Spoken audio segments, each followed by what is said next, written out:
بسم اللہ الرحمن الرحیم، اللہم صلی علی محمد و آل محمد۔ کیپ ٹاؤن میڈیکل یونیورسٹی کو طبی دنیا میں ممتاز حیثیت حاصل ہے۔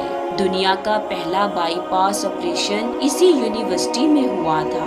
اس یونیورسٹی نے ایک ایسے سیاہ شخص کو ماسٹر آف میڈیسن کی اعزازی ڈگری دی جس نے زندگی میں کبھی اسکول کا منہ نہیں دیکھا تھا، جو انگریزی کا ایک لفظ نہیں پڑھ سکتا تھا اور نہ ہی لکھ سکتا تھا، لیکن 2003 کی ایک صبح دنیا کے مشہور سرجن پروفیسر ڈیوڈ ڈینٹ نے یونیورسٹی کے آڈیٹوریم میں اعلان کیا، ہم آج ایک ایسے شخص کو میڈیسن کی اعزازی ڈگری دے رہے ہیں جس نے دنیا میں سب سے زیادہ سرجن پیدا کیے، جو ایک غیر معمولی استاد اور ایک حیران کن سرجن ہے، اور جس نے میڈیکل سائنس اور انسانی دماغ کو حیران کر دیا۔ اس اعلان کے ساتھ ہی پروفیسر نے ہیملٹن کا نام لیا۔ پورے آڈیٹوریم نے کھڑے ہو کر اس کا استقبال کیا۔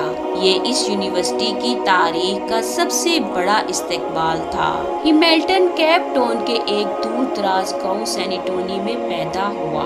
اس کے والدین چرواہے تھے۔ وہ بکری کی کھال پہنتا اور پہاڑوں پر سارا دن ننگے پاؤں پھرتا تھا۔ بچپن میں اس کا والد بیمار ہو گیا، لہٰذا وہ بھیڑ بکریاں چھوڑ کر کیپ ٹاؤن آ گیا۔ ان دنوں کیپ ٹاؤن یونیورسٹی میں تعمیرات جاری تھیں۔ وہ یونیورسٹی میں مزدور بھرتی ہو گیا۔ اسے دن بھر کی محنت مشقت کے بعد جتنے پیسے ملتے وہ یہ پیسے گھر بھجوا دیتا اور خود چنے چبا کر کھلے گراؤنڈ میں سو جاتا تھا۔ تعمیرات کا سلسلہ ختم ہوا تو وہ یونیورسٹی میں مالی بھرتی ہو گیا۔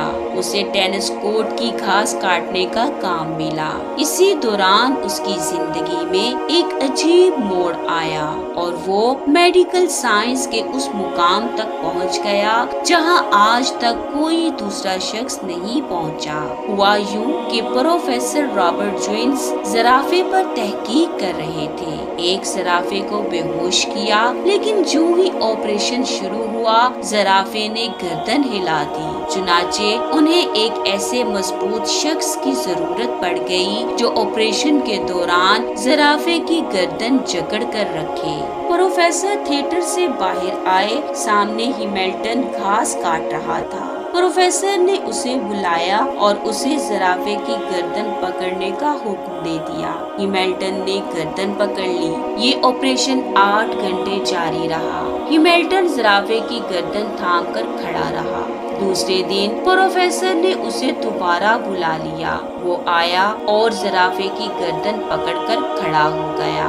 اس کے بعد یہ اس کی روٹین ہو گئی۔ وہ یونیورسٹی آتا، 8-10 گھنٹے تھیٹر میں جانوروں کو پکڑتا اور اس کے بعد ٹینس کورٹ کی گھاس کاٹنے لگتا۔ وہ کئی مہینے دوہرا کام کرتا رہا۔ پروفیسر رابرٹ جوینس اس کی استقامت اور اخلاص سے متاثر ہو گیا اور اس نے اسے مالی سے لیب اسسٹنٹ بنا دیا۔ ہیملٹن کی پروموشن ہو گئی۔ وہ اب یونیورسٹی آتا، آپریشن تھیٹر پہنچتا اور سرجنوں کی مدد کرتا۔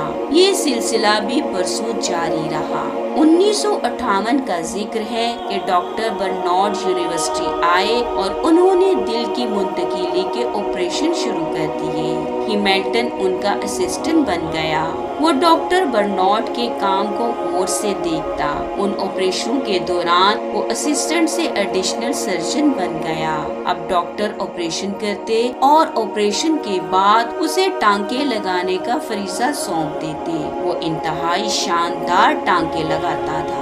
اس نے ایک دن میں 50 لوگوں کے ٹانکے لگائے۔ وہ آپریشن تھیٹر میں کام کرتے ہوئے سرجنوں سے زیادہ انسانی جسم کو سمجھنے لگا۔ چنانچہ بڑے ڈاکٹروں نے اسے جونیئر ڈاکٹروں کو سکھانے کی ذمہ داری سونپ دی۔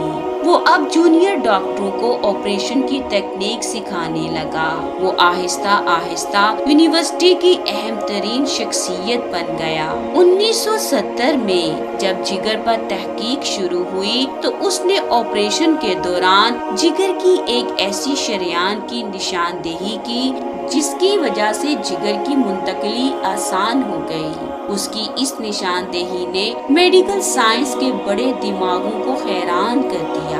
آج جب دنیا کے کسی کونے میں کسی شخص کے جگر کا آپریشن ہوتا ہے اور مریض آنکھ کھول کر روشنی کو دیکھتا ہے تو اس کامیاب آپریشن کا ثواب براہ راست ہیملٹن کو جاتا ہے۔ ہیملٹن نے یہ مقام اخلاص اور استقامت سے حاصل کیا۔ وہ 50 برس کیپ ٹاؤن یونیورسٹی سے وابستہ رہا۔ ان برسوں میں اس نے کبھی چھٹی نہیں کی۔ اس نے کبھی تنخواہ میں اضافے یا کسی قسم کی مراعات کا مطالبہ نہیں کیا۔ پھر اس کی زندگی میں ایک ایسا وقت آیا جب اس کی تنخواہ اور مراعات یونیورسٹی کے وائس چانسلر سے زیادہ تھی۔ اسے وہ اعزاز ملا جو آج تک میڈیکل سائنس کے کسی شخص کو نہیں ملا۔ وہ میڈیکل ہسٹری کا پہلا ان پڑھ استاد تھا۔ وہ پہلا ان پڑھ سرجن تھا جس نے زندگی میں 30,000 سرجنوں کو ٹریننگ دی۔